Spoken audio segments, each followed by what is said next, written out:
considère que je suis le meilleur rappeur ivoirien. Si ton rappeur est fort que moi, Wallah Billah, je suis maudit.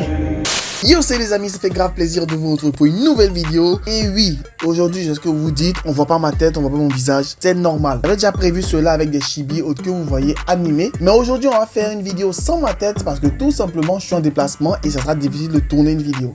Mais il fallait forcément que je sorte une vidéo concernant l'analyse du clip Shogun de Didi B. On a parlé de Suspect 95 il y a quelques jours de cela. On a aussi parlé de Didi B de Bordeaux il y a quelques jours de cela. Il fallait forcément qu'on parle de cette pépite qu'il a fait sortir sans prévenir qui que ce soit. Bon, nous a dit de surveiller les nuages et tout, mais bref, maintenant qu'on a vu le clip, on va passer à l'analyse décryptage de ce clip juste après le petit générique qui fait plaisir, qui fait chaud.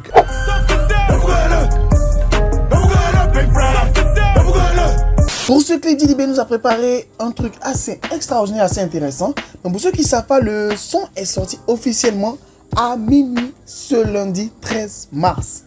Et beaucoup de personnes l'ont découvert par surprise sur toutes les plateformes de streaming. Mais malgré cela, il est passé rapidement en tête devant plein de morceaux différents. Et il a réussi à marquer le coup parce qu'il prévenait depuis longtemps avec cette fameuse phrase « Surveiller les nuages ». Et il nous avait sorti cette affiche assez magnifique de lui qui était transformé en manga, si on veut le dire ainsi, en personnage de manga. Mais bizarrement, ça fait facilement penser à Itachi Uchiwa. Bon, je dis Itachi Uchiwa, c'est pas parce qu'il y a une lune rouge comme derrière Itachi, ou les corbeaux noirs comme Itachi, ou bien même le bandeau comme Itachi. Bref, soyons honnêtes, ça fait vraiment penser à Itachi Uchiwa. Peut-être que Didi B veut s'attacher du service de tous les Itachistes qui sont super zélés. S'il vous plaît, Itachistes, je suis pas conscient de ce que je dis, donc ne m'attaquez pas en commentaire. Mais il a aborde fièrement une tenue de ninja et il cache son visage à moitié comme le fait très bien Kakashi Hatake, qui est aussi un gars qui porte le Sharingan, qui n'est pas un Uchiwa, mais qui est, on va dire, un imposteur chez les Uchiwa. Soyons sincères, il n'est pas Uchiwa, mais il a l'œil, c'est un imposteur. Bref, revenons au clip, revenons au son, et on va attaquer cette analyse en commençant dans l'ordre de manière assez précise et assez détaillée. On commence d'abord par la direction artistique du clip Shogun de Didi B.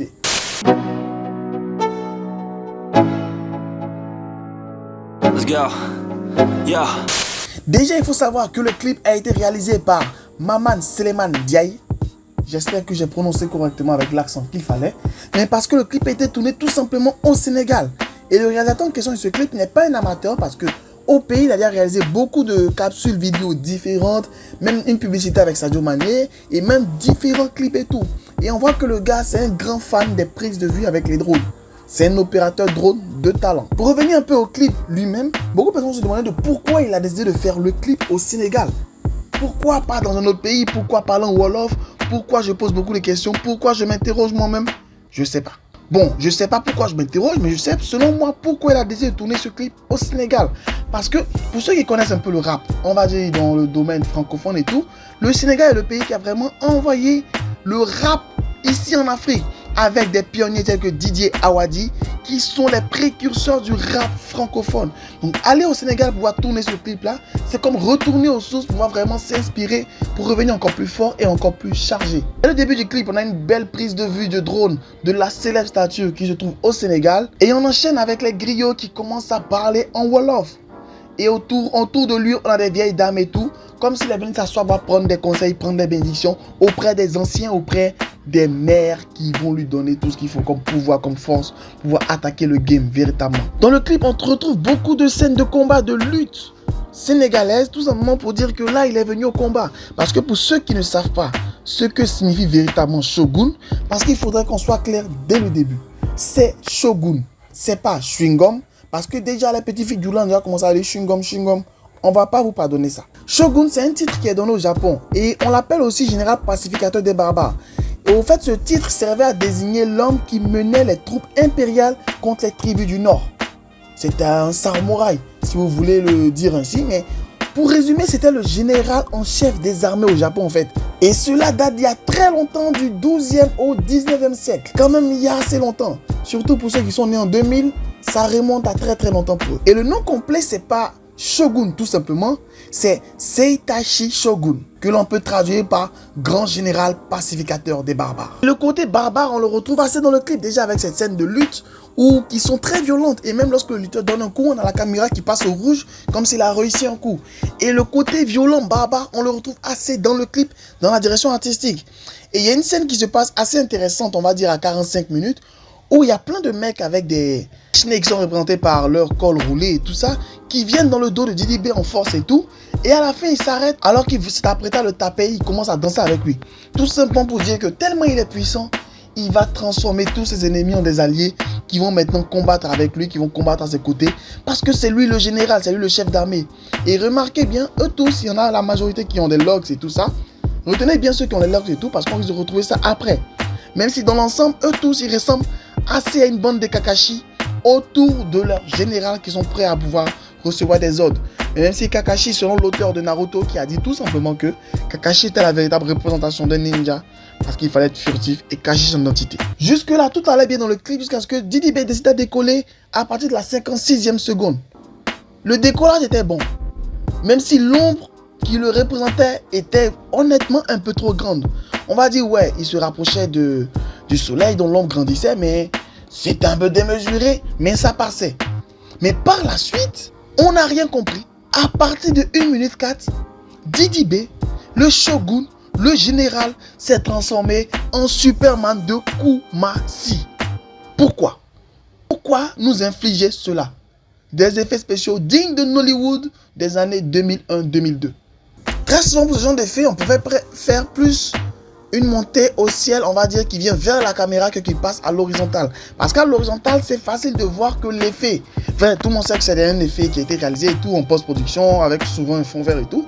Mais c'est un peu moins dégueulasse lorsque ça passe, ça vient vers la caméra.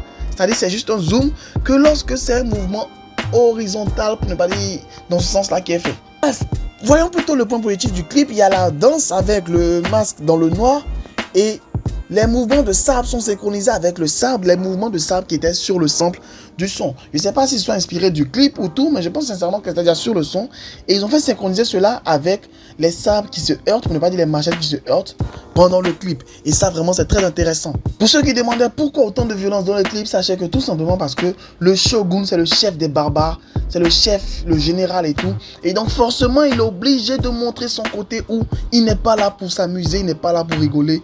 Il est là pour se faire respecter, il est là pour faire respecter l'ordre. Il est là pour montrer que c'est lui le plus fort. Une autre chose à relever dans le clip, c'est le pas de danse qui exécute Didi B lorsqu'il dit Shogun, qui fait énormément penser au pas de danse que réalisait également Suspect 95. Quand on a dit, c'est DaBaby qui était l'initiateur du son et du pas de danse en question. Mais les deux reprennent assez bien le pas à leur manière. Suspect le reprend en battant des ailes, pour ne pas dire des ailes, un bras qui est plié. Et Didi B, lui, un peu comme des gestes de kata, d'art martial. Bref, chacun reprend le pas à sa manière, mais chacun exécute assez bien son pas pour faire plaisir, pour faire bouger, pour faire danser sur son son. Il y a une scène qui se passe que j'ai pas entièrement comprise, où ils viennent découvrir un de leurs amis qui est couché au sol et tout. Ça peut être une interprétation pour dire que tout simplement, ils sont une équipe, ils sont une famille. Si un a été touché, il y aura forcément des représailles. Ils vont répliquer dans le sens de musique. Parce que qu'on le veuille ou non, on est arrivé à l'apogée du rap ivoirien, où on a deux gros rappeurs qui sont Suspect 95 Didi B, qui se font une joute verbale, des clashs et des pics à travers la musique, à travers le son, et chacun donne le meilleur de lui-même. On n'aura pas ça depuis... On n'a jamais eu ça depuis super longtemps dans le rap, on n'a quasiment jamais eu ça. Et là maintenant on assiste à cela dans le rap. C'est comme si on avait notre confrontation de nos Cristiano et nos Messi à nous. Chacun choisit son camp. Didi B l'a dit dans son morceau, c'est le moment de monter dans le bateau parce qu'il est en train de faire son navire. Et Suspect 95, quant à lui, il est en train de pouvoir vraiment rendre fier le syndicat. Pour résumer simplement, Didi B a choisi de pouvoir faire son clip au Sénégal pour aller se ressourcer parce que c'est là que vient le rap francophone, c'est là les origines du rap francophone. Et aussi, vous le savez peut-être pas, mais Booba a des origines sénégalaises. Et qui est le patron de Didi B? Booba. Let's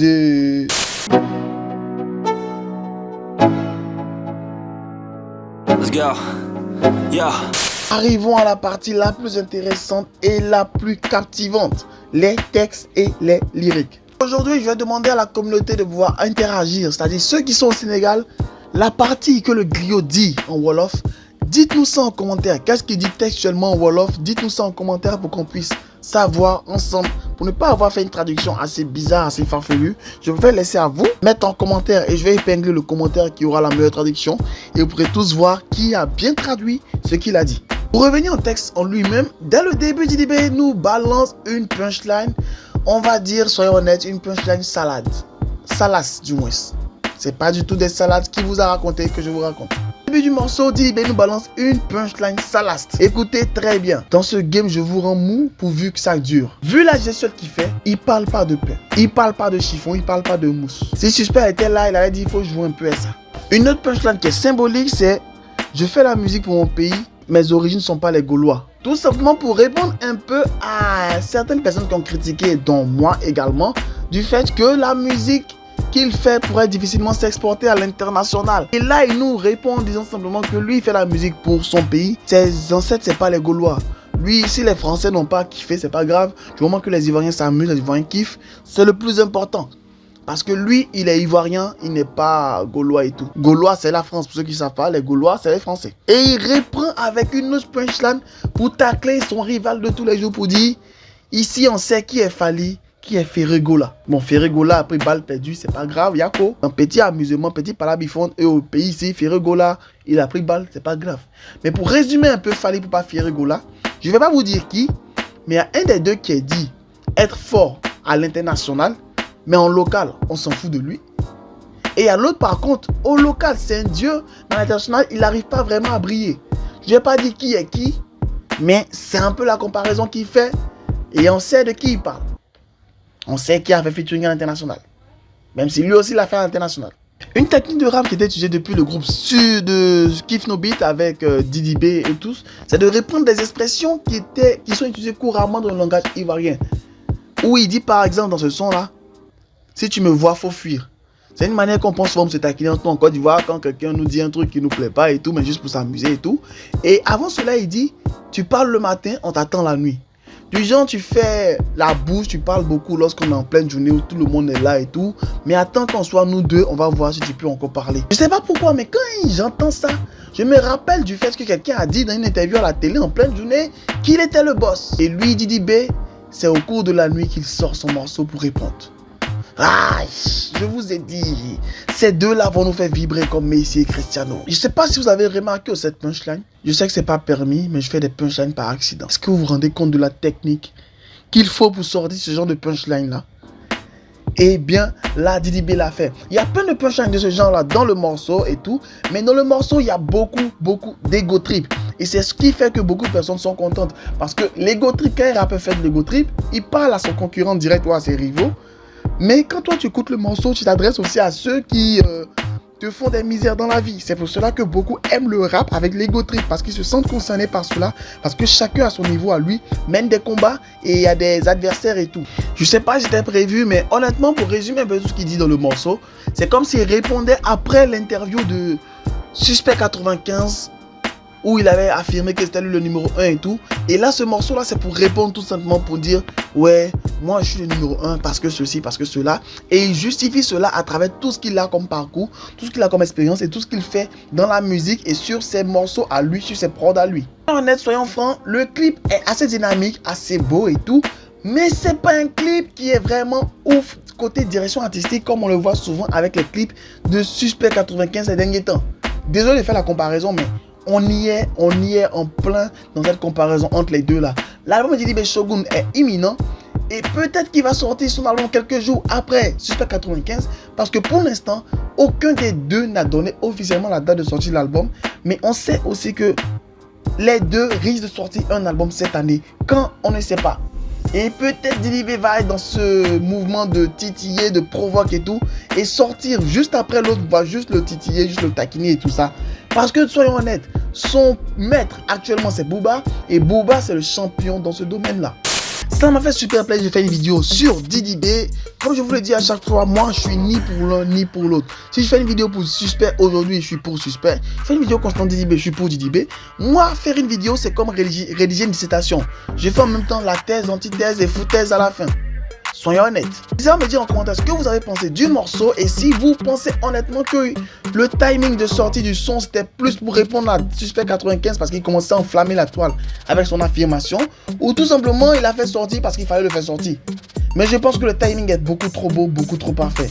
N'hésitez pas à me dire tout ça en commentaire, maximum de pouces bleus et maximum de partage. Et si vous aimez la vidéo de ce genre encore plus sur la chaîne, continuez à vous abonner, continuez à partager la vidéo à vos amis sur Facebook, sur Instagram, sur WhatsApp. Partagez les liens partout pour qu'on devienne de plus en plus nombreux. Parce que vous aimez que je fasse la qualité, il faut aussi que vous soyez nombreux pour que je puisse continuer de faire aussi la qualité. Sur ce, marque de like, marque de partage. Restez abonnés, restez connectés. Bye. Jeff, cordialement, Jeff.